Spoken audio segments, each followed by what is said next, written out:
Ancient Egypt, a civilization renowned for its pyramids and temples, also constructed formidable fortifications. Along its southern frontier, particularly in Lower Nubia, a remarkable network of megaforts once stood guard. These structures were primarily built during the Middle Kingdom period, around 1960 to 1650 BCE. Pharaohs like Senusret I and Senusret III were key figures in commissioning these massive projects. Their primary purpose was clear: to establish and maintain Egyptian control over this strategic region. These forts were not isolated outposts, but part of an integrated defensive system. They marked the limit of Egyptian authority and served as a powerful statement of pharaonic power to the lands further south. The forts were a testament to Egypt's organizational capacity and its ambition to dominate its neighbors and secure its borders effectively. The design of these Nubian forts was incredibly sophisticated for their time. They were typically constructed from mud brick, a readily available material, but on an immense scale. The walls were often many meters thick and could reach towering heights, creating an imposing barrier. Features such as projecting bastions, fortified gateways, and dry moats surrounding the main enclosures were common. These elements demonstrated advanced military engineering principles, some possibly influenced by Near Eastern defensive architecture. The sheer size and complexity of forts like Buin or Mirgissa earned them the modern label of megaforts. They were designed to withstand sieges and project an image of invincibility, ensuring any potential attacker would think twice before challenging Egyptian might in this critical border zone. Strategic placement was a crucial element in the effectiveness of this defensive network. The forts were meticulously located along the Nile River, often at narrow passages or near the treacherous cataracts. These cataracts, with their rocky rapids, naturally impeded river traffic and created choke points. By controlling these points, the Egyptians could regulate all movement along this vital artery of communication and trade. Forts such as Semna, Kuma, and Uranati were positioned to command the Second Cataract region, forming a formidable barrier.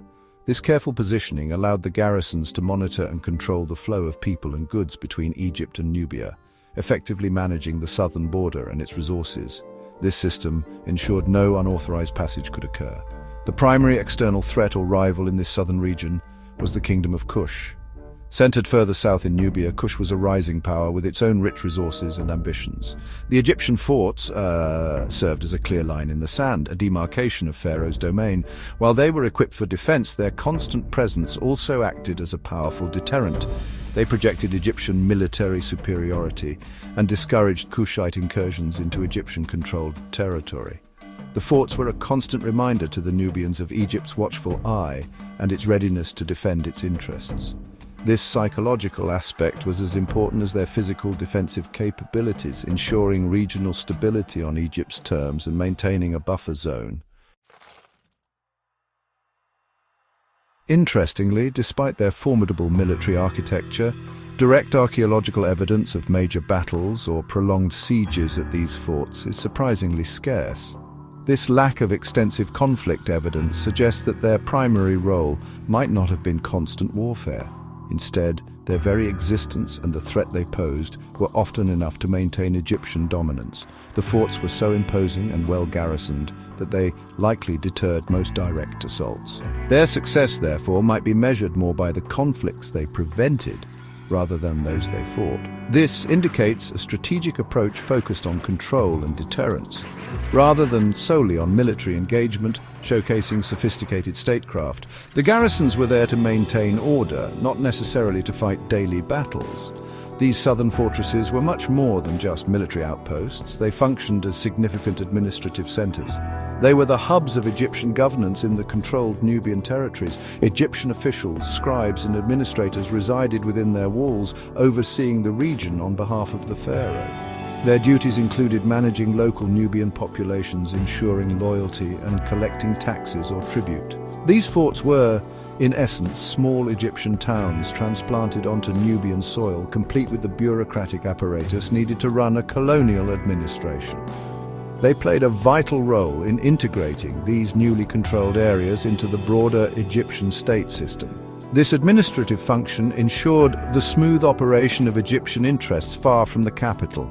The internal infrastructure of the forts supports this idea of long-term occupation and complex functions. Excavations have revealed extensive barracks for soldiers, demonstrating their military readiness and significant manpower. Crucially, large granaries and storage facilities were always prominent features, indicating a capacity for self-sufficiency and the ability to support the garrison and administrative staff for extended periods. Workshops for crafting tools, weapons, and other essential goods were also present within the fortified enclosures. This meant the forts could operate somewhat independently, reducing reliance on long supply lines from Egypt proper. Such planning highlights the meticulous organization behind their establishment and maintenance over centuries. Furthermore, these forts were vital links in a chain of surveillance and communication. Strategically placed watchtowers allowed Egyptian soldiers to monitor any movements in the surrounding landscape, particularly from Nubian territories to the south. This constant vigilance was crucial for early warnings of potential threats or unauthorized activities. A system of signal fires or swift messengers likely enabled rapid communication between the forts and, ultimately, back to the Egyptian heartland. This network ensured a coordinated response to any developing situation, maintaining a unified command structure across the entire southern frontier. The ability to quickly share intelligence was a key component of Egypt's control strategy in this distant and sometimes hostile region. The economic importance of these Nubian forts cannot be overstated. Nubia was rich in resources highly coveted by the Egyptians. These included vast quantities of gold, which was essential for the pharaonic treasury, for trade, and for crafting luxurious items. Other valuable commodities like ebony, ivory, incense, exotic animal skins, and even ostrich feathers flowed northwards from Nubia. The forts were strategically positioned to control and protect the trade routes through which these resources were transported. They acted as collection points and safe halls, ensuring the secure passage of this wealth to Egypt. This economic exploitation was a primary driver behind Egypt's significant investment in building and maintaining the fortress network. The imposing physical presence of the forts served as powerful symbols of Egyptian control and effective deterrence. Their massive mud brick walls, often whitewashed to gleam in the desert sun, would have dominated the local landscape. For the Nubian populations, these structures were a constant, visible reminder of Pharaoh's authority and military reach. This psychological impact was a deliberate aspect of Egyptian strategy, intended to discourage rebellion and ensure compliance with Egyptian rule. The forts were a clear statement that this land was under Egyptian dominion, and any challenge would be met with overwhelming force. This projection of power helped to maintain stability without constant active conflict. Beyond their military and symbolic roles, the forts were crucial centers for regional governance. The commanders of these fortresses often held significant administrative power, effectively acting as local governors. They were responsible for implementing Egyptian policies, administering justice among local and Egyptian populations, and overseeing all trade activities. They managed relations with local Nubian leaders, sometimes through diplomacy, other times through coercion. These forts were the tangible manifestation of the Egyptian state in Lower Nubia, extending its legal and administrative framework deep into foreign territory. This ensured that Egypt's interests were paramount in the day-to-day affairs of the region.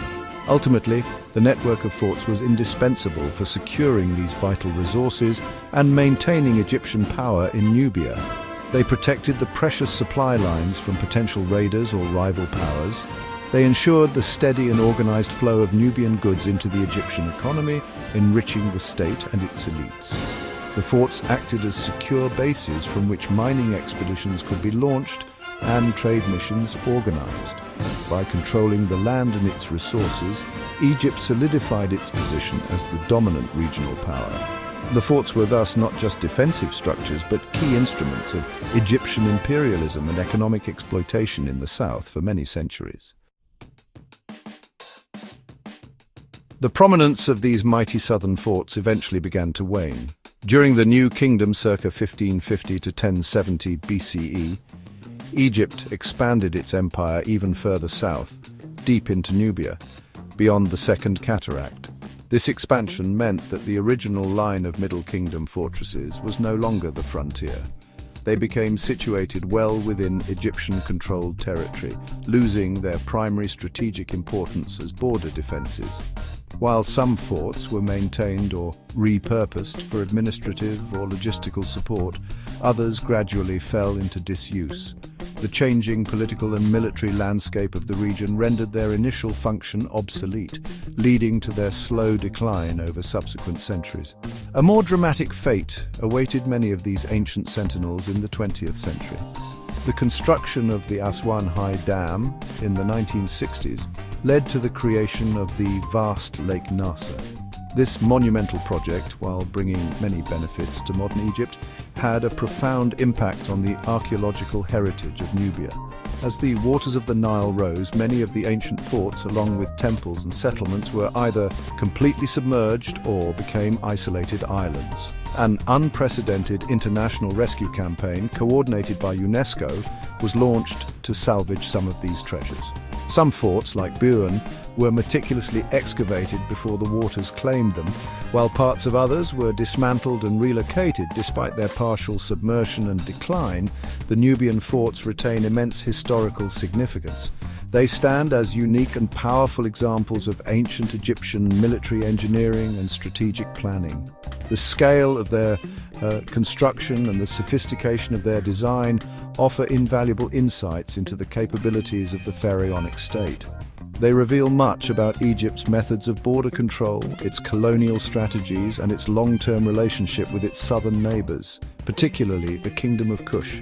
These fortresses are enduring testaments to the ambition, organizational power, and military prowess of the ancient Egyptian civilization during its periods of strength and expansion. Their study continues to inform our understanding of imperial dynamics in the ancient world. In conclusion, the mega forts of ancient Egypt's southern frontier were far more than simple military outposts. They were complex, multifaceted installations that served as administrative hubs, economic control points, and potent symbols of pharaonic authority. They played a crucial role in managing Egypt's relationship with Nubia, securing vital resources and projecting Egyptian power deep into Africa. Though many now lie beneath the waters of Lake Nasser or stand as silent ruins, their legacy endures. The story of these forts reflects the dynamic interplay of conquest, control, and cultural interaction that characterized much of ancient Egyptian history, offering a rich field for ongoing archaeological and historical investigation.